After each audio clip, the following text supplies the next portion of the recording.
with Tourette Canada, our Ottawa chapter. Joanne Lepage was good enough to coordinate this presentation. Dr. Brazeau he specializes in CBIT, which is cognitive behavioral intervention, either for tics or therapy. It depends on who you speak with. There's different, the different acronyms represent different things. It's a behavioral-based form of treatment, and it's not medicinal-based. And Dr. Brazeau, I'm sure, will talk to us about the statistics in terms of how successful it is. I've known some people who've used CBIT over the years for a variety of different things, and we're happy to have Dr. Brazeau, who has many years' experience treating patients with CBIT. And with that, let Dr. Brazeau take the stage and talk to us about this particular form of treatment. Thank you, Dr. Brazeau, for joining us. And thank you, everybody, for joining us as well. Yeah, absolutely. Thank you. I'm happy to be here. Let me just say, I'm going to see if I can, I don't know who the host is. Could someone let me share? I got some slides I put together, which helps me keep organized. So we're the host, Dr. Brazeau. Just give us a second now. We'll figure out how to do this. Absolutely. We will make it happen.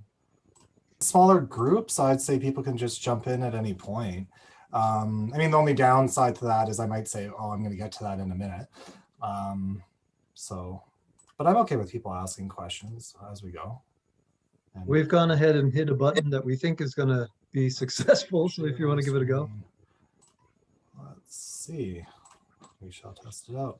Is that showing up for people? Yep. Okay, let me just see. If I do this, is that showing up even better? You don't see the slides on the side or anything? Are we recording this, Jeff? Yeah, we are. Dr. So you're okay with that? Yeah, absolutely. Great. Thanks for that. Great. Okay, so I think we're good to go. And I'll be happy to provide these slides. Ooh, getting some echo from someone. So I'm going to ask people to mute your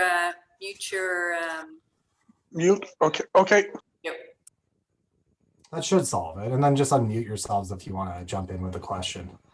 Yeah, so first of all, happy to be here. It's a topic I really enjoy presenting on. I've done it a few times before. I'll give these slides out to anyone who might want them for your own reference too. So don't feel like you need to take copious amounts of notes or anything along those lines. I thought I'd start off by kind of jumping in about how I got involved in doing this work. So treating tic disorders isn't something that's typically taught in most graduate programs in psychology or like any other area, to be honest. In fact, I can't recall anything through the 8 years of grad school I went through where tics even came up, unless it was something in clinic and it was kind of something for like, oh, whatever, can't do much about it. So I just fortunately came across it in a few different ways. First of all, I had in my undergrad years, one of my faculty members I worked with had a special interest in it, and we had a course and we were all assigned different topics. And it just so happened that I was assigned Tourette syndromes and tic disorders. And that was really like a neurobiology class. It was like some heavy, neurotransmitter stuff, things like that. I went on to do my PhD at Lakehead University up in Thunder Bay. And there I did have a couple clients that I worked with tics, but again, at that point, CBIT or any other intervention for tics really wasn't known, right? It was kind of something that was kind of said, well, it's a biological, neurological condition. There's nothing that can be done. Teach people relaxation training, maybe that'll help deal with, more of the cognitive, emotional part of things about how it's affecting them, and try to do that and see if that works. Eventually, I finished my PhD, moved back home here to Ottawa, and I started working in private practice full-time. So it just was what was available. There's no hospital jobs here in Ottawa for psychologists, so it kind of fell into it. And when I was in that practice, I was working with a family, one of whom had Tourette syndrome. And again, I was kind of coming blind at this in terms of, okay, I don't really know exactly what I should be doing or how I should be doing things. And it just so happened, maybe kind of like a month in, I've got something in my email around CBIT. And I was like, oh, okay, this looks interesting. And I approached the family, I'm like, oh, have you ever heard of this? And of course, Tourette families are often far better informed than a lot of the professionals out there. And they told me, yes, they did. And they'd heard about it through conferences. It was a really good thing to do. So I was like, okay, whatever. I went to Niagara Falls, did the 2-day workshop, and part of the training, you have like a 2-day workshop, and you have kind of follow up afterwards, where you work with people that are more supervised as you start implementing the strategies with different clients.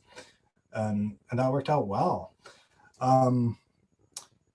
Oddly enough, about 2 years after I finished my training, my wife came to me and she said, our daughter, who's there in the picture, Sasha, she keeps making this throat clearing noise. It's like, oh, really? I didn't even notice it. And then as things progressed, she started to develop other tics.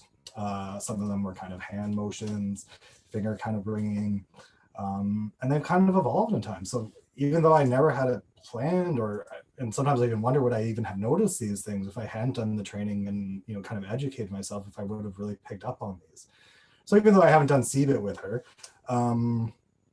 just somehow the universe came together, and she has Tourette's now, and I'm one of the people in Ottawa that can actually do the work. So that kind of pushed me a little bit more forward to want to spread CBIT to other people as well. There aren't many people in Canada that can do it, and until recently we're really starting to push that. So eventually I worked with Doug Woods, who's kind of like one of the Tourette experts in Canada, and he agreed to train myself and someone else to train other people across Canada. And we did our first workshop 2 years ago in Winnipeg. I made a good group of I think 12 or 14 people who came and started doing the training. So we're slowly getting those numbers up, which is great. And I'm going to go through the process of what's involved with CBIT, what it looks like. Sometimes people are kind of like, oh, it's posting your picture, okay, given the confidentiality and all of that. My daughter asked me to post her picture when we did this, because as part of an individual with Tourette's, a lot of what we talk about is advocacy. We know that for a chunk of kids, tics may not completely go away, and obviously especially younger children, it's going to call attention from teachers, other kids, maybe other parents in ways. And so kids do need to know how to advocate for themselves, kind of stand up and say, well, yeah, I have tics, or it's a habit, or whatever language we want to use. So that's kind of the story how I got into all of this work. As psychologists, we always do disclosures around things. So I mentioned I'm a trainer. I've also in the past worked on some studies where I did behavioral observations of people going through drug trials for Tourette's. So, I don't think anyone likes the idea of their kids being on medication for Tourette's. And I think that's particularly true for the current drugs we have approved for Tourette's, which are largely antipsychotic drugs, which have, work very well for some kids, but also have the potential for pretty significant side effects. So we do need other options, especially for kids who have tics that can cause bodily harm to themselves, or can ruin opportunities for certain social situations. So the clinic I work at is doing some of that. I'm not really involved in any of that work these days, but I have done that before. A lot of what I'll be talking about is from the Managing Tourette's Syndrome, a behavioral intervention for children and adults, which is kind of a therapist guide on how to do this work. So a lot of what I'm talking about is outlined there. So what am I going to do today?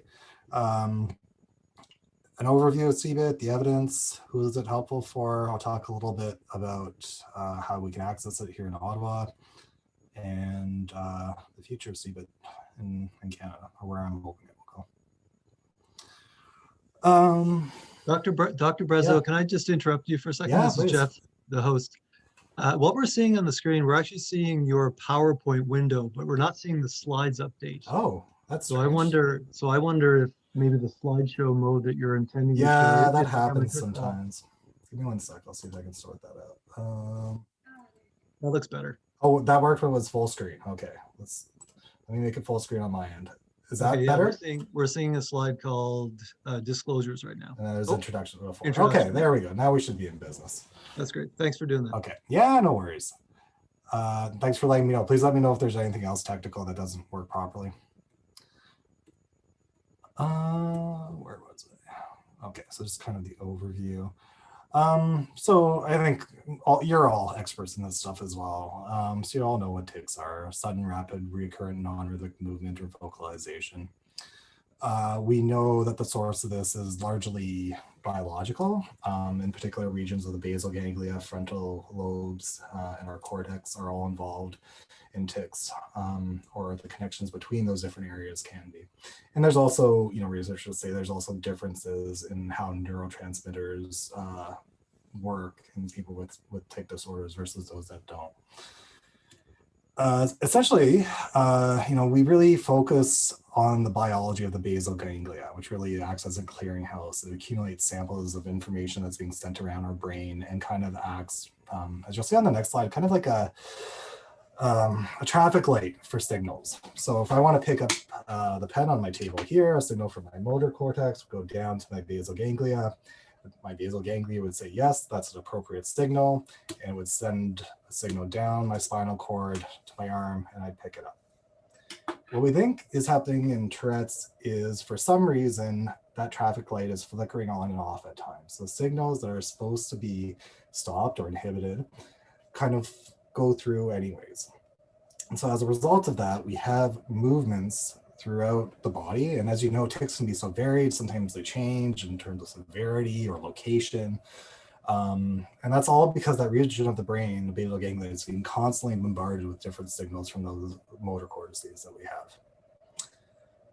How CBIT works and how the behavioral interventions work is really recruiting the prefrontal cortex here. So it's the part of our brain right around here, right across on both sides. That part of the brain is what we often use for what we call executive functions, right? Thinking, planning, understanding, purposeful action, all that stuff is reliant on the prefrontal cortex. What CBIT does is it uses our ability to use our conscious awareness to kind of put the brakes on that basal ganglia. And as a result, it can act as a kind of a secondary, traffic operator, right? Who jumps out, like, when the lights are off, and kind of direct traffic a little bit better. How we do that, I'll go over in a few seconds here, is with CBIT, we first teach people to be aware of the tics and then exert that control over it. And I'll be more specific about how we do that, but essentially that's what we're doing. We're recruiting that part of the brain to put the brakes on it through conscious effort at first. One thing I should also mention, CBIT, it's not a cure, right? And so I'm really clear with people when I talk to them about CBIT or before we engage in it, we have to have manageable expectations. It will, for most people, give them some degree of control over their tics, allow them maybe to choose in certain environments to inhibit those tics if they don't want them. It will not completely get rid of the disorder.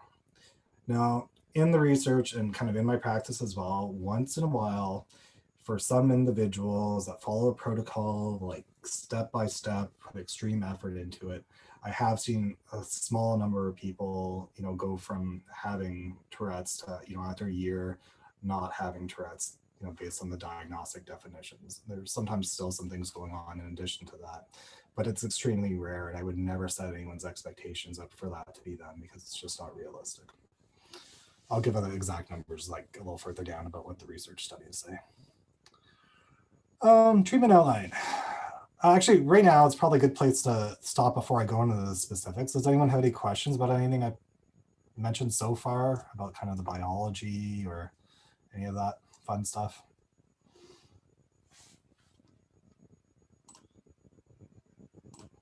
Doesn't look like it, which is fine. That stuff's actually not all that interesting for most people other than us geeky psychologists, but I don't know, maybe it'll be fun and interesting. Okay, so let me talk about what treatment looks like. So the first part is kind of almost what I've just done for you. It is around the education part. I can't switch slides. There we go. Is the education part, right? So the first session of CBIT, which is usually 8 to 10 sessions as it's structured, is around education. So giving that knowledge around what tics are, talking about that biology, talking about, what treatments are out there, kind of setting those expectations that I mentioned. all those things. That takes a good chunk of time depending on people's level of knowledge. I find people in my practice, there's a lot of variability. Some people, parents come in, they're already experts. Other times parents come in with their child or without their child, and they maybe seen a neurologist for 10 minutes, been given the diagnosis and a quick pamphlet, and that's it. There's a lot of variability around that. But we want to, right from the get-go, start empowering parents and children, or adults. I should mention that too. This isn't a child-specific treatment. I work with adults all the time using CBIT as well. But we really just want to empower people to have that much more control over those different, what's going on with them, and also to share that knowledge down the road too, because that's really important. The second part of what we look at are, what we in psychology call ABC analysis, right? So first of all, we're looking at antecedents. So these are either internal or external factors that occur before a tic that can increase or decrease the behavior. So for certain individual, actually, it's almost every single individual, they can kind of lay out a list of different things which will most likely exacerbate their tics. So an example would be being criticized. An example could be stress. It could be excitement. It could be a lot of different things. But we know for some individuals that can ramp up the frequency of those tics. And decreases are interesting too, right? This is what we want to know are both of those things, because there are certain environments that can decrease things. And so sometimes modifying those things can actually on its own without any other intervention significantly change tics. And actually, I should mention the reason why. The reason why is the basal ganglia, that part of the brain is extremely sensitive to any type of attention, whether it's positive attention or negative attention, or any positive factors or negative factors. So for example, there are some individuals who might criticize or yell at their kid because their tics are really disruptive. And because of that, you'd see an amplification of them. And that's because the brain, those tics are getting attention, that part of the brain likes attention, so it'll make those tics happen more often.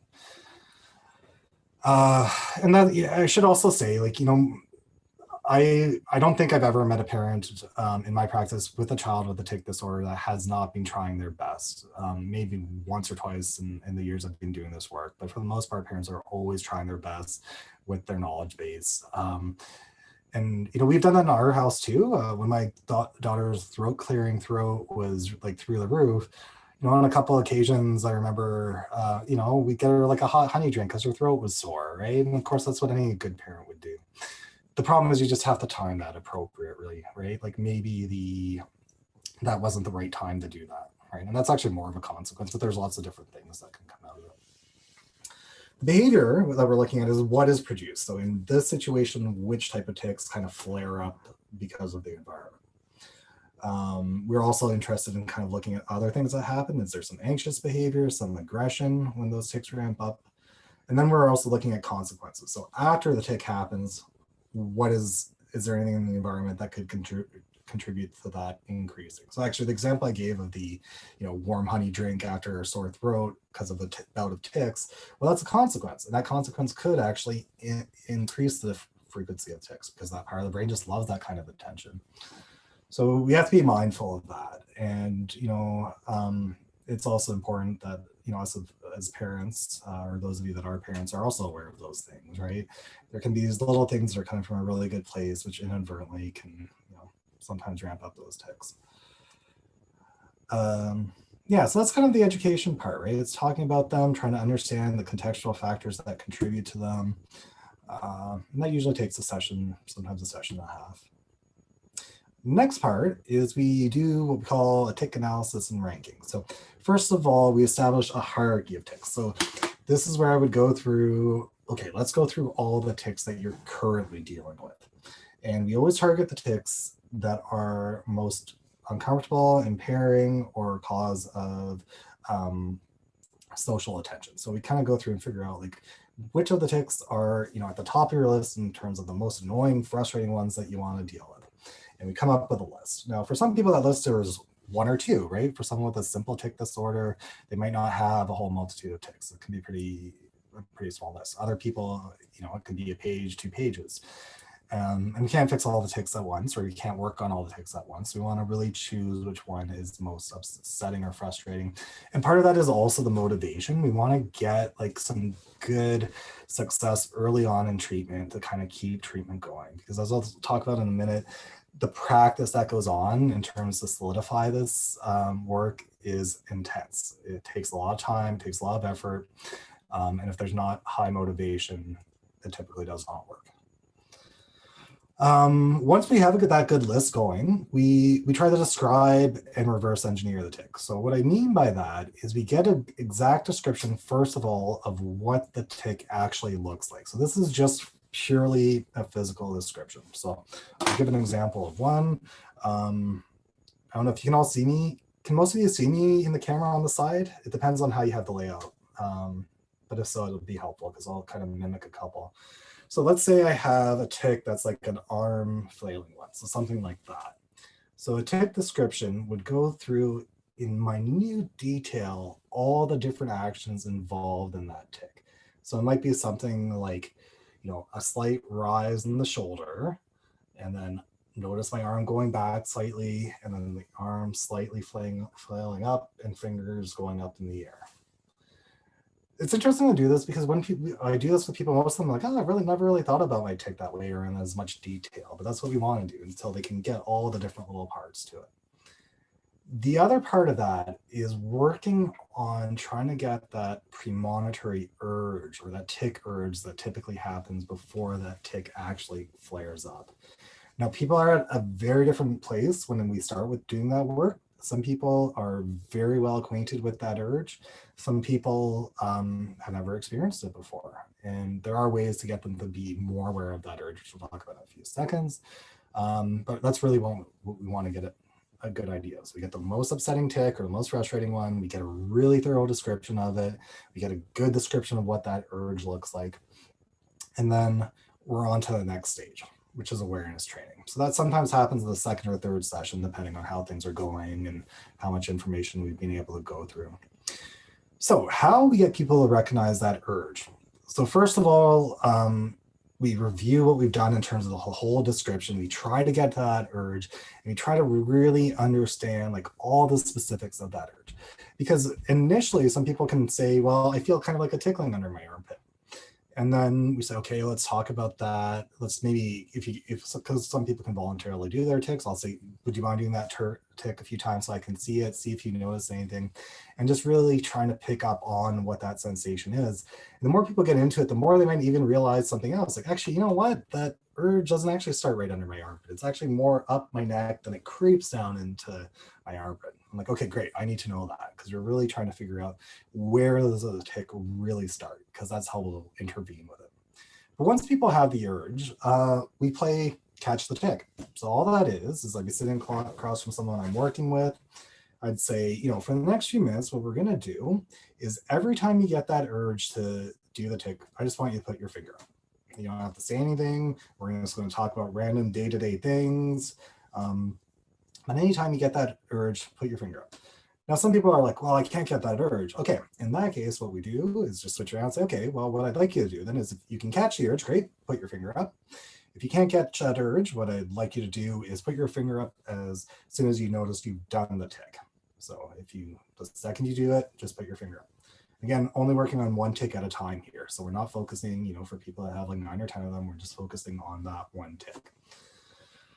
Some stuff around that, like the self-awareness doesn't increase the tics. It's not self-consciousness. It's not about focusing attention on, what this does. It's just helping people pick up that urge. So we really want them to know, when you're tic or about to tic, as opposed to knowing that you tic. So the awareness training, I do it in session with people. Then the homework or the practice is I usually use for kids because they don't like homework. The practice exercises for that is 15 to 25 minutes a day, 3 times, or sorry, not a day, 15 to 20 minutes, 3 times a week. I want you and your parent, if you're a child, or a support person, if it's not a parent, whoever it is, to practice that together.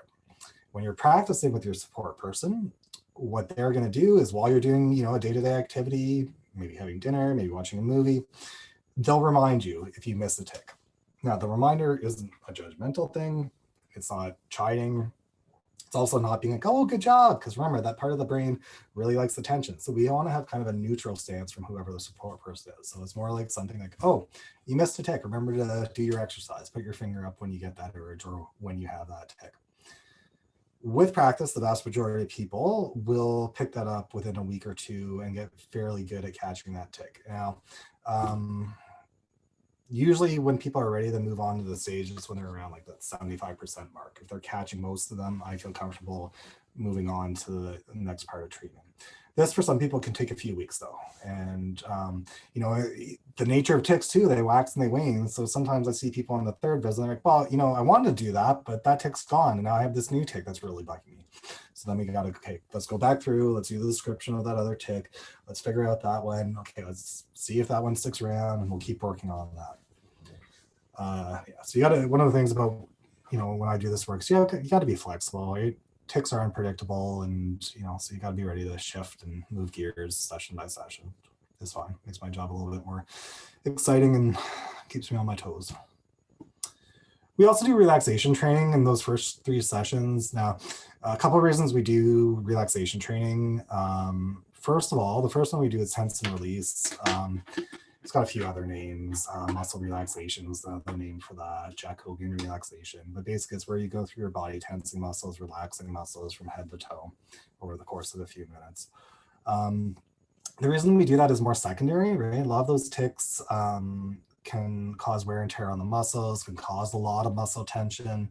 I mean, you can imagine if I'm doing this, you know, 500 times a day, the muscles in my shoulder, neck, arm are all gonna feel some effects of that over time. So being able to get some relaxation into those muscles, let loose some of that tension can often be helpful. Diaphragmatic breathing we do for 2 reasons. So diaphragmatic breathing is, you know, it's the one people will always talk about, you know, take deep breaths, but honestly, most people aren't trained on how to take those deep breaths properly.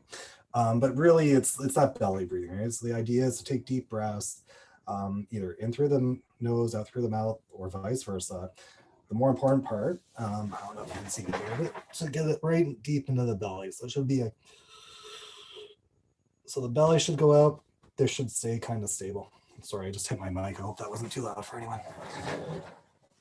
So diaphragmatic breathing, we do it in part because yes, it can release tension somewhat. So if someone's at like a 7 out of 10 in terms of frustration, they might be able to bring it down to like a 6 or 5.5 or something like that. So it can be nice just for relaxation purposes if it's done properly and people are practiced at it. The other reason we do it is for vocal tics, it's almost the go-to competing response. So competing response, I'll talk about, I think, on the next slide. But that's kind of what we refer to as a tic blocker. So diaphragmatic breathing can be used to stop certain vocal tics if it's practiced in a certain way. I have the Mind Shift app written down there. It's the one I usually use for like older kids, teens, some adults as well. Give me a second here. I'm doing too much talking. The Mind Shift app, I like it because it's free. So it's a free app. It's geared towards anxiety. It's accessible. It has short and longer versions of both of those relaxation techniques that I mentioned. So it's a decent starting point. It doesn't go into as much detail around the diaphragmatic breathing as I would go like in a session and kind of practicing it with someone. But oftentimes I'll give that as part of the practice after the first session, or sorry, it's more the second or third session. So, you know, you're going to be doing your awareness training. And I also want you to do like 5 minutes of relaxation practice, you know, every night or as many nights as you can every night. Okay, so once people are good, they understand, you know, which tics are bugging them. They're able to break it down in terms of, you know, what those urges are and where that urge starts and how to catch that tic. We're ready to move on to the competing response. Also known as a tic blocker. I call them tic blockers more often than competing responses when I'm working with kids. The formal name is competing response. So competing response has 3 rules. Less noticeable than the tic, can be performed over a long enough period, and it should be able to be performed almost anywhere. And it should be something someone can do for a minute or until the urge goes away. So I've given you some examples here. So for leg movements, it might be something like placing your feet flat on the floor, pushing downwards, or if you're standing, lock the knees as well. Mouth or facial movements, it might be like a slight clenching of the jaw while pushing our lips together. Nose movements, so those are a little bit tricky sometimes, but it's kind of pulling your upper lips down slightly and pressing your lips together. Corporapraxia, so obscene gestures, might be something like, instead of giving someone the finger, kind of making a fist and kind of pushing the arm to the elbow. And for the vocal tics, it's diaphragmatic breathing. So we work on people. It's a little bit tricky because vocal tics, they can come from different directions. And that's kind of a weird thing to say. But what I mean is vocal tics can sometimes come up from down in the throat out, or they can lead sometimes an inhalation. And so when we're doing like a snorting one, right, it's going that way as opposed to which is coming out that way. So with those, we just figure out which direction they're coming, the air is kind of going out of, and you reverse it. So for the throat one, where it's coming out, I'd be breathing in through the throat and out through the nose, and vice versa for the other tic. In the example I gave you with the arm flailing one, what I'd want to do with that one is really figure out, okay, where does that movement start? It could start in a few places. The person described the urge as starting here. So what I'd then be interested in is like, okay, the urge is there. Is that where the movement first starts? And if it does, that's exactly where we want to target. Sometimes these competing responses don't work, and it's almost always because we didn't catch the tic early enough in the sequence. So someone might be focusing on catching the elbow going up as opposed to that shoulder muscle flailing up. So it's just something that, it takes a lot of teasing apart. And even today, like even though I do a lot of this work, I'm really, really working with the clients to kind of figure that out, and I need their feedback. I ask the clients I work with to, give me permission to do the tics with them so I can try to practice it and try to feel it out myself. Most people are okay with that, but I always want to get their permission so they don't feel like, a lot of kids have been already teased because they're tics. So I just want to make sure they know like why I'm wanting to do it and be very clear on that. So once those tics are there, what we get them to do, we switch the game over. Instead of, let's play catch your tic, what we want you to do is every time you get that urge to have that tic, because you're good at getting that urge now, let's do the competing response instead of that tic. I'll spend the rest of the session, like I'll usually do that intro, maybe like 20 minutes and just talking about it, figuring out the tic blocker, and then have a 20-minute conversation. Let's do that. We're going to do it in session. Every time you get the tic, remember to do your tic blocker. And if you don't do it, I'm just going to remind you to do it. So we then spend a good chunk of time chatting about whatever, sometimes their interests. For individuals that don't have tics, if there's topics that we don't kind of raise up those tics sometimes, and with their permission, we'll talk about those things so we can get some more practice in there. And yeah, that's what the session looks like. And every time a tic is missed, every time it's caught, competing response, I'll make the comment, good job catching that tic, or nice job. So there is purposeful positive reinforcement in terms of a praise, right? Good job, you did that well.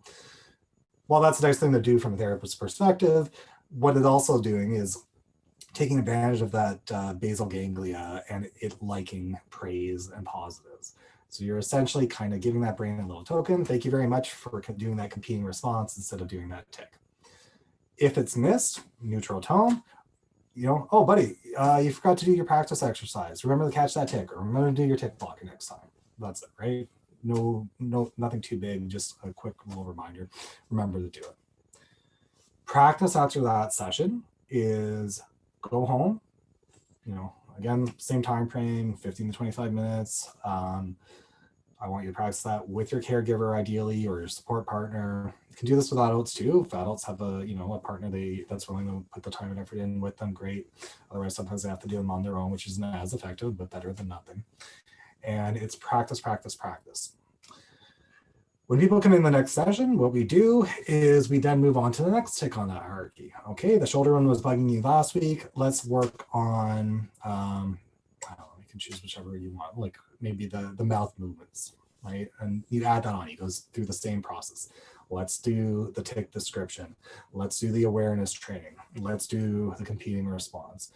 Eventually people get it really quick, and it doesn't have to be a big discussion about each one. I sometimes have people that come in and say, yeah, I have this other tic. I think I've already figured out the blocker and I'm really good at catching the urge. Can we just do that? I'm like, sure. The next practice, you just add it on. So you're going to do the arm one, and you're going to do the other one as well. And we're going to practice, catching that tic for both of them at the same time. don't get a massive list when you're doing that, but you want to have, be able to build up that repertoire so the individual can really be able to have more control over as many as possible in a single setting. The other part of this is we really need social support for a lot of this. As I said, we can do it without it. It's not ideal. We want to keep using praise for people using those competing responses. We want to reinforce the reward of the new behavior. And part of that too isn't just like, yes, good job. Especially for children, what we want to do is set up a reward system for their practice, right? We're asking them to do something that's extremely hard, oftentimes exceptionally uncomfortable, something that on its own isn't all that motivating. So we want to try to set up a reward system to try to, engage that practice, both from a biological perspective. It's, the more I practice, the more good things happen. The more I control my tics, the more good things happen. As well as like those individual moments. So it's kind of a double-ended reward system set up for that. I already mentioned this. We provide prompts and reminders for missing them. Again, not critical, just flat out. Oh, remember to do your practice, or remember to do your blocker. Yeah, and we're just, again, trying to build up that motivation to do the practice, use the competing response. And it's not just stopping the tics, but the conscious effort of trying to put the blocks on them. The other part, and this part you don't find in the manual, is the advocacy part of things, right? We want to advocate, teach kids advocacy skills as much as possible, especially, if the tics really aren't being noticed or observed by anyone else but the child and potentially, their parents or the adult and maybe their partner, and no one's really commenting on it, then okay, maybe you don't need to do that, but it's not the case for a lot of individuals. And we want to give them the language, the ability to, let people know, that they have, tics, what tics are maybe, depending on their level of relationship with the person. And there are different ways to do that, whether it's just getting them kind of like, practicing a little talk together. Some kids I know like having cards that explain it, so they don't, if they're too shy, but let's say they have a tic that might involve, swearing or giving someone the finger or something like that. And, they're getting a lot of bad looks. They want to just give something or show something to someone so they don't have to get into a big discussion and, just kind of gain that understanding. But it's also advocacy for parents, letting parents know that, you may have to take a few steps to let other adults involved in child's care know about this. Example for me is I'm kind of lucky because I'm Dr. Brazeau, and so apparently people listen to me, but every year I write a letter to my daughter's teachers because, they change every year, and just say, hi, just so you know, my daughter has Tourette's syndrome. You may or not notice this in the classroom. If you do notice it, please don't draw any attention to it whatsoever, because we know that can increase tics and actually make things worse. If the tics start to interfere with your lessons or they cause any difficulties, please talk to me directly and we can come up with a plan. So that's typically worked, but even then I've had one teacher that, would still be kind of punitive. I think it was a lack of education and understanding, and I tried my best, but luckily it was, short-lived in terms of how long my daughter's tics were calling for attention, and they kind of weaned away and wasn't needed. But yeah, I think that advocacy part is important. I've talked about this already. Practice, practice, practice. That's what strengthens those connections between that frontal cortex and the basal ganglia. The brain learns through repetition, and it kind of looks like at the science I look at, it looks like it really does strengthen connections. And that's in adults too, right? We can learn as adults. I know there's this idea our brain starts growing and developing and forming connections when we're adults, but it's just not true. If that were true, then none of you would remember anything that I've spoken today, but hopefully, most of us will. So we can learn and grow and strengthen connections in our brain. Treatment is over the course of 6 to 8 weeks, typically 8. I usually do 6 weekly sessions and break it up every other week, and then as needed. I sometimes do like those booster sessions where maybe someone has a flare up, or they have a tic that they can't figure out the competing response on their own. They want to, just chat about that, figuring it out. I feel I've done my job when myself, the parents, or the adult knows the process well enough that they can go through it themselves and largely not need to see me. I'm always there, and the way I practice is when someone's in the door, they're in the door, and helps now that I'm not taking on new patients. So, I'll get people in whenever I can. But really what I want to do is kind of empower people to have that skill set to work through it. We also try to integrate like what I call informal practice. So anytime you're going into a situation where your tics flare up, in addition to like the formal practice of that timed, 3 times a week, we also want you to do some informal practice. So whenever you, let's say math class is where they flare up. So why don't you try, doing some practice in math class and seeing how that goes. I'm just trying to get it, the more and more practice, the better typically. I think. Okay, before I go into the research, any questions about the treatment in terms of what it looks like? What I have left to discuss is really just like, what's the research? What are some alternatives out there? I have a question, Dr. Brazeau. Yeah. So for those in the audience, a complex tic includes multiple muscle groups. So if, let's say, for example, your tic is jumping up and down and flailing your arms at the same time while you have a facial tic, do you hone in on just one of those multiple tics, or do you, how do you tackle that? Yeah, that's tricky. So it's a 2-part answer. The first is to figure out, is it a complex tic or is it a series of different tics that can co-occur? So a complex tic is, how I understand it, it's a chain. So it starts with one and it chains off to other ones.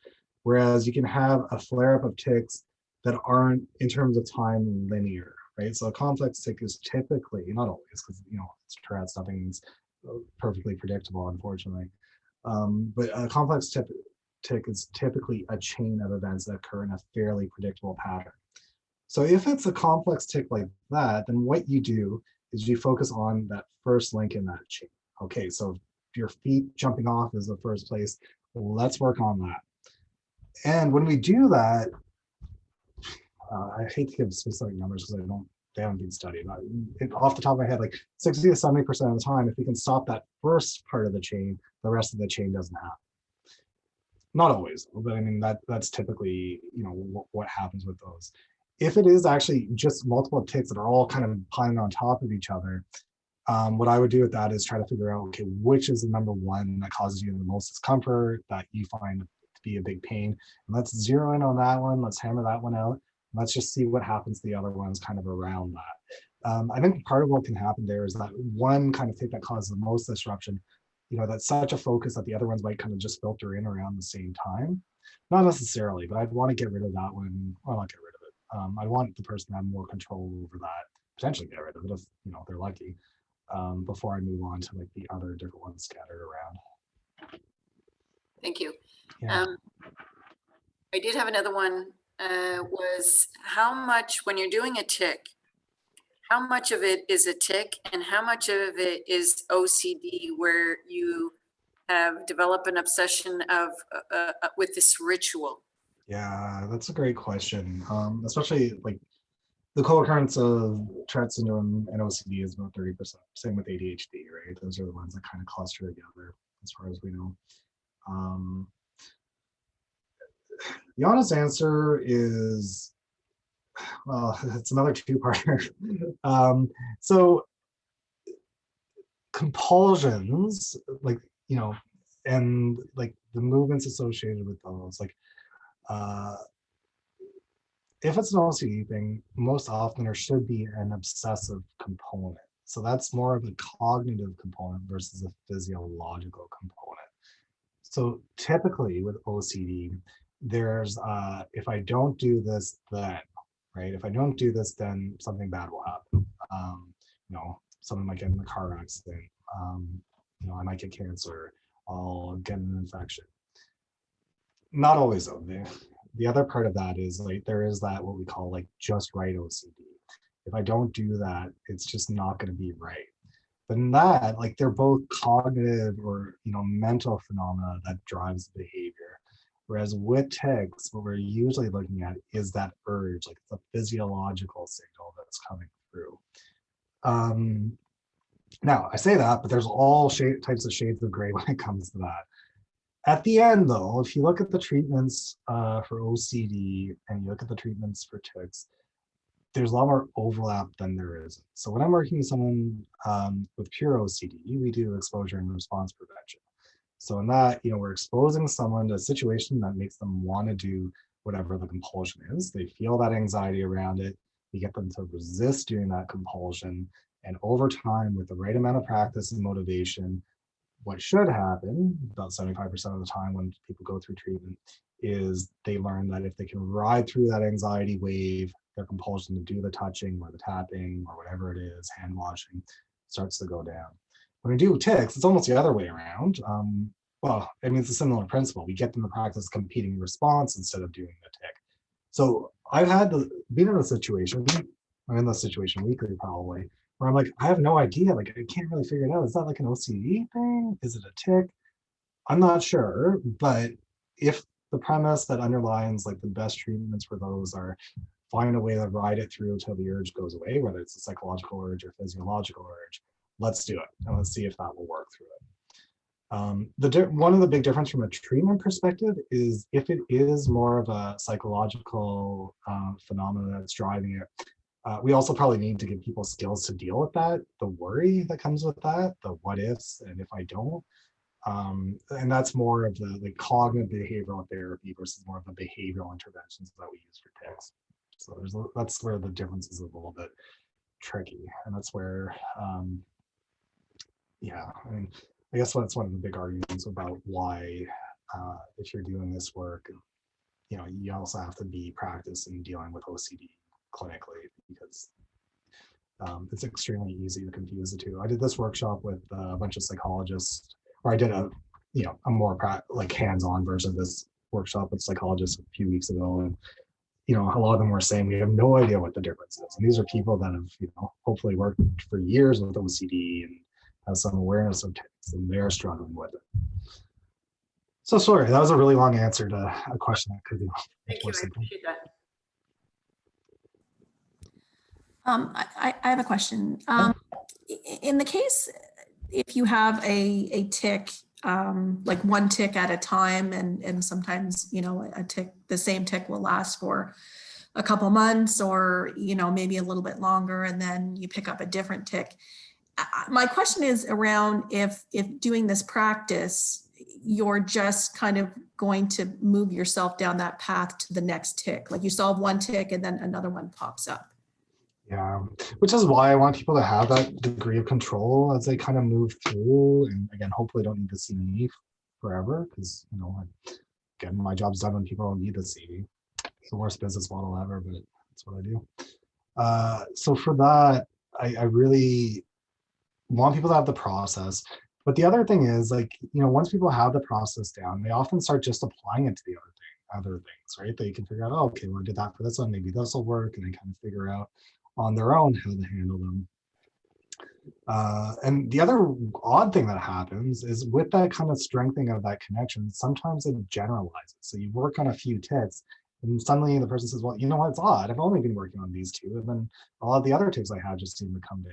And there's there's probably more than two. The two possible reasons for that is, okay, it was just waxing and waning. The other is, with the practice, you've kind of strengthened your overall brain's ability to put the brakes on that basal ganglia, in more ways than just one or two specific tics. So, but that's why I like teaching people the process. And I eventually have cheat sheets I give to people when they leave or when we're kind of done our work, and say, next time it happens or if one creeps up, read through this, try it out. If you can figure it out on your own, great. And if not, give me a call and we'll figure it out together. Dr. Brazeau, I have a question, a follow-up to the OCD and complex one. But before, the purpose of the description of the tic is to identify the first motion after the urge, right? So that you can provide an appropriate counter response, right? Yeah, exactly. Okay, so, and that's a physical response. Now, in OCD, you mentioned that it would be identifying that and doing nothing, it seems, like just trying to hold it and wait through until that that moment passes. Yeah. Right? Now, if you're unable to determine whether it's a tic or OCD, one is saying a physical action, one is saying wait. How do you balance that out? Yeah, I would probably tackle it more from the, let's do an example of like a tapping tic, right? Which it might not be a tapping tic. It could actually be that just right. If I touch my hand across something, I need to do it on both hands, or maybe I need to do it on both hands a couple times. For that, I would probably say, well, okay, first of all, let's see what happens when you resist that urge. So you're going to get that urge, or sometimes I'll even say, okay, can you tap with one hand? And let's see what comes up for you. What do you notice next? Sometimes I might say, oh, I'm feeling this physical urge, or they might say, oh, I just need to do it because it doesn't feel right. So that first would give me a clue. Then, okay, it's a little bit more of the OCD thing. And if that was the case, then I'd do some of the OCD work and talk about, what are the psychological kind of acrobatics you can do around the worry that's coming up, or that it just needs to be. And then what I would do is I'd probably say, well, let's just try this. Next time you do it, instead you touch one, let's still try to figure out a competing response, just in case it might be a little bit of a tic as well. Because I don't know if these things are black and white, right? I think there are those shades of grays where it could be an OCD tic kind of combined. So, but I would probably get them to do that. I'd say, okay, well, let's purposely kind of elicit their urge, and then let's try the competing response with it and see how that goes, and try that out. Because why I'm asking is that for my son, he would in the past develop a tic, but then afterwards it became more like an OCD. Like he's saying that if he doesn't do it, it gets worse. Yeah. Right. So that's adding the cognitive component to it. So what started out as a physiological tic now becomes a learned habit, right? Yeah. The other thing that we've noticed recently as well is that he's saying that he is not doing the tics and he's trying to control it, but he's trying to control it the OCD way, which is through mental willpower and not and not trying to get a counter action, right? Yeah. And that's where I'd argue, like, honestly, there's videos online on how to do this stuff. There's, online self-guided or parent-guided, CBIT programs you can go through without a therapist that kind of like shows you videos, you practice. And I think those are all great. Like I don't need more people on my wait list. If those things work for people, great, grab them, use them. Where I think coming to see a professional makes sense is, sometimes kids will want a professional, or adults, right? They want that professional to bounce things off of, or to trying to tease apart like those exact questions you just asked and trying to work around them. Because that's something I think is, you need a lot of training to do that. And you need a lot of practice to get that right. So that's one of those situations where I'd probably lean towards that. And another thing with OCD, and I have mixed feelings about this, but depending on the severity of that, then sometimes medication also needs to be part of the picture, especially for that more severe OCD. So if something presents really like, okay, this is very much OCD, and then there's tics, usually the approach is, well, let's treat the OCD first through either medication and exposure response prevention, and then let's deal with the tics kind of afterwards. Let's kind of get the key OCD things down a bit, and then let's move to the competing response. But as you pointed out, it's not always crystal clear, right? So yeah, it's hard to tackle that way. Okay, thank you. Yeah, great question. No one else has any questions. I think what I'm gonna do, just because I know typically you guys end in about 5 minutes, I'm gonna rush through this last part. I'm happy to stick around for an extra, 15, 20 minutes for any other questions that people may have, but I'm mindful that probably many of you have kind of scheduled this as the hour in your calendar and probably have other things you want to be doing. So let me rush through the last little section here. You got the most important stuff. So the research, I'm not gonna plague you with this. There's been several studies. The one here that I'm referencing from 2010 is probably the largest one we've done. At least North America. There's been some similar studies in Europe with bigger numbers. Oh, by the way, in Europe, they use exposure and response prevention to treat tics. They don't use the CBIT model. So basically, they just get the kids to sit there without a competing response and just don't do the tic, don't do the tic, don't do the tic. It's done a little bit differently, but there isn't as much kind of control or willful control over it. So in terms of like large study across a bunch of big hospitals, a lot of important people did it. The results of that was about 50% of people had a positive outcome. So by that we mean tic severity stays low after 6 months, impairment was low after 6 months. They also noticed if tics got better, the child's behavior typically got better. That was based on the child behavior checklist, which is just one of the instruments we use. When tics got better, we saw other behaviors improve, right? Frustration, anger, things along those lines. And it was as effective as like the two go-to medications, so guanfacine and the typical neuroleptics like risperidone and olanzapine. So that's pretty impressive. And I think it's even more impressive because that original study was done with individuals who were, kind of towards their end of grad studies, right? So they weren't, people had been in practice for years. They were people, trained clinicians, so they knew the basics around psychology, diagnosis, assessment, all that fun stuff. But it might have been their first CBIT client they've ever seen, because what they did is they trained the people, and the people who were trained went out and started doing it, and that's what they collected research on. In my clinic, it's hard to say because I also screen for motivation very thoroughly. I'm in private practice, which unfortunately means people have to pay out of pocket typically for my services. So I'm not going to be enrolling someone in treatment that I think is low probability because there's low motivation. So in this study, motivation really wasn't accounted for. It was like, the average person wanting treatment, and, how motivated they were wasn't really in there.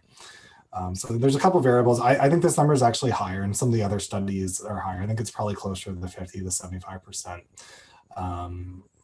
Yeah, my guess is that higher number is probably more accurate. I probably hit about that, but partially because I'm screening for that motivation. I'd say though, the vast majority of people at least leave with at least some level of hope, and the vast majority at the end have some degree of more control over at least some of their tics. Maybe not all of them, they're certainly not all gone, but if it's as effective as the hardcore medications that we use, then I think it's pretty good. Who should try it? So on top of that list, I have that motivation to learn. So I usually do a 0 to 10. 0, you have no motivation. 10, you super want more control over these tics. You're really willing to put the work in, and you know how much practice it takes. And if someone's like much lower than, a 3 or a 4 or 5, I'd probably say, yeah, 5 is about the cutoff. Then I'd say, well, listen, what you need to do is think about this. I give you a lot of information because this is when I've done the education piece and all of that.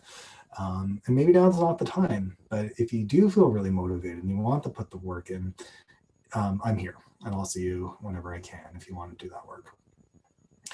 The other thing, tics that are significant, they're uncomfortable or painful, cause embarrassment.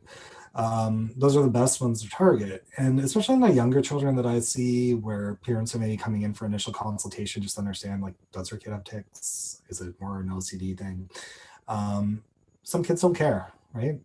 My daughter doesn't care. She has 0 cares about her tics, and she's at the age where other kids aren't starting to comment on them yet, or maybe she's had 1 or 2 comments from other kids. So when I ask her, like, do you want some help with that? Her answer is, no, I don't care. And whatever, it's just part of who I am. Okay, I'm not going to do that. There's maybe been exceptions where I'm like, I'm kind of worried about that tic, or, there can sometimes be ones that really can cause damage. But again, the child or adult has to be really motivated to do that. In terms of age, developmentally, we're usually looking at 9 years or over. There's some research with kids 7 to 9. That says it can work, probably not as effective, but there's a bunch of factors around that. I mean, big part is motivation, practice, willingness, all of that. And for children, motivated caregivers are also important because they're brought into parts of the therapy sessions. They also need to devote time to doing the practice. So I think those are the groups that are best, suited for it. My perspective, it's a great tool. It's the best, if not, established non-pharmacological treatment that has significant research backing behind it. There are other treatments that are emerging. There's some of the neurofeedback that's out there that has a little bit of evidence. There's some other things out there, you know, that are starting to have more evidence. I kind of hang my hat on where most of the research goes, especially for psychological treatments. And so right now that is CBIT. So that's why I do it.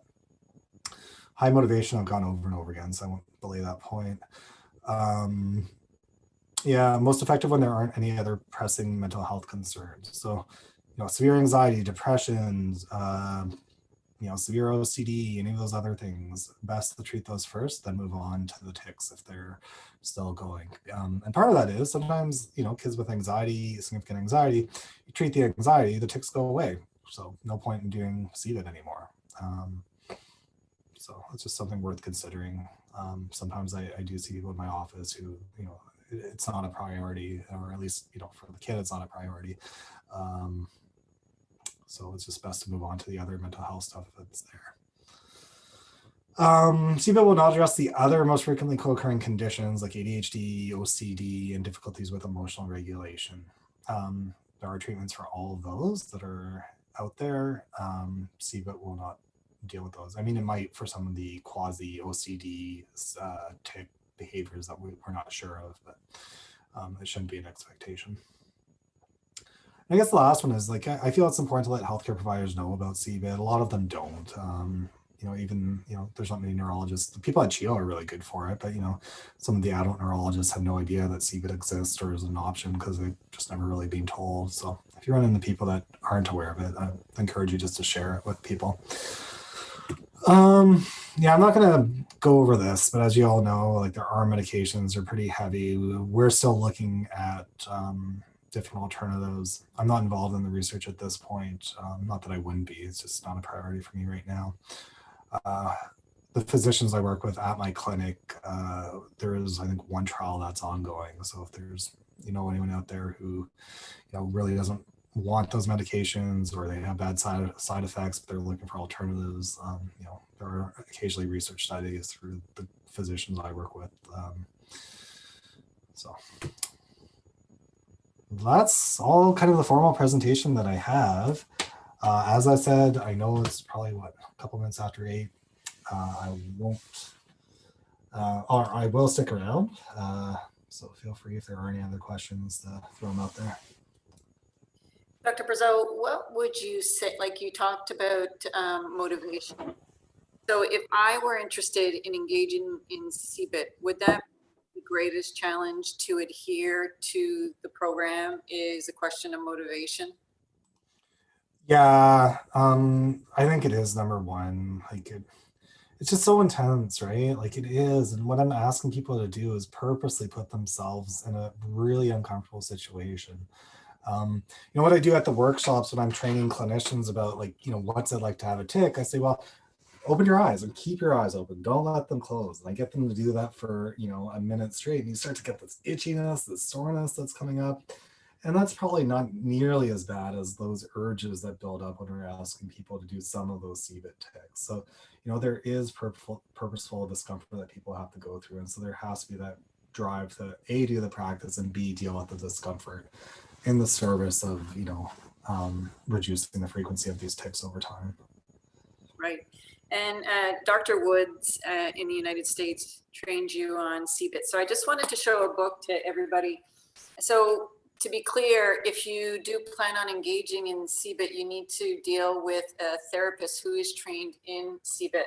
This is a book that's actually written by Dr. Woods and other psychologists. This is a parent workbook. But this would help if, let's say, for example, you're working with Dr. Brazeau or anybody else who is trained in CBIT. It's a book that describes the different steps, the planning process that helps you every step of the way. So this is something that would complement any work that a CBIT therapist would do. Again, just so you know, it's called Managing Tourette Syndrome. This is the parent work book. There's one for therapists as well. And you'll see the top author is Dr. Douglas Woods. He's an American psychologist. Yeah, thanks for sharing that. Yeah, I mean, that's a great book. I usually actually either give the entire book or sections of it to parents, depending on, what we're doing, because it is almost, well, it's the treatment I do. Like when I learned how to do CBIT, I had the therapist guide, right? And I go through that, and there's some modifications I made to just make it more digestible for people in some ways, or use different language. Like they don't talk about tick blockers in that book. They always use compete and response. I like tick blockers or blockers because kids get it more readily. It's not too technical, but yeah, I mean, that's the go-to book for sure. Thanks for sharing that. Any other questions for Dr. Brazeau? Any comments? Well, Dr. Brazeau, thank you so much for your time. I think that CBIT is a worthwhile treatment that everybody should entertain, especially when it comes to their loved ones. And Dr. Brazeau has his contact information on the screen right now. If anybody wants to take that down, you can also contact us at info@tsottawa.com if you did want to get some more information. We've recorded this session as well. So Jeffrey and Catherine, who are our tech people here, they'll be able to help you if you do want to get a copy of this presentation as well. And we can put it also on our website, which is tsottawa.com. Thank you, Mary Lynn. And maybe we'll put it on our Facebook as well. Dr. Brazeau, thank you so much. We really appreciate your time. I'm just gonna, one last chance. Anybody have any comment or questions before we close out? Okay, so before everybody leaves, I just wanted to mention one thing. January 21st, so 2 days from now, we're actually having a fun night. Every 21st day of each month in 2021, so it's 21, we are having a fun night, an entertainment night. So on January 21st, we're having a trivia night, and I'm going to kill everybody. Whoop, whoop. I'm going to whoop everybody's butt. But we're having a trivia night, and we're inviting everybody to come to the event. Mary Lynn, can you tell me where we have that information? I think we have it on tsottawa.com. I think we'll have it on our Facebook. We currently have it on our Facebook page. It's in the events section. Okay. And it will link you onto our website to get information. And the email to get your Zoom invite is also on the Facebook page. So, and we have prizes as well, which I'm going to win, but we encourage everybody to come out and have fun. And yes, thank you again, Dr. Brazeau, for your time. Thank you very much. And thank you, for everything that you guys do as well in the Tourette syndrome community in Ottawa. It's something I always want to get more involved in. And we're waiting for you, Dr. Brazeau. I know. I'll be there. I'm just still, settling into the practice and getting everything sorted out. And, it's just one of those supply and demand things for my time. There's not much, but one of these days. Whenever you're ready, we're here for you. Really appreciate it. Thank you so much for having me. Please don't hesitate to reach out to anyone, whether it's now or 5 years from now, if there's anything I can answer for you. If you're looking for CBIT practitioners in town, I know the few of them that are here. I'm trying to expand on that as quickly as I can. My plan is to keep on training other people to do CBIT across Canada. And over the next few years, I'll be rolling that out with my colleague who is also trained from Toronto. So if any of you do know connections in other cities or other groups that might be interested in getting this going, I'm happy to learn about those opportunities. I enjoy teaching people this work. It's really important. So can I just touch on that point? Have you gone to CHEO and asked the neurologists if they want to be trained on CBIT or any of the health professionals at CHEO?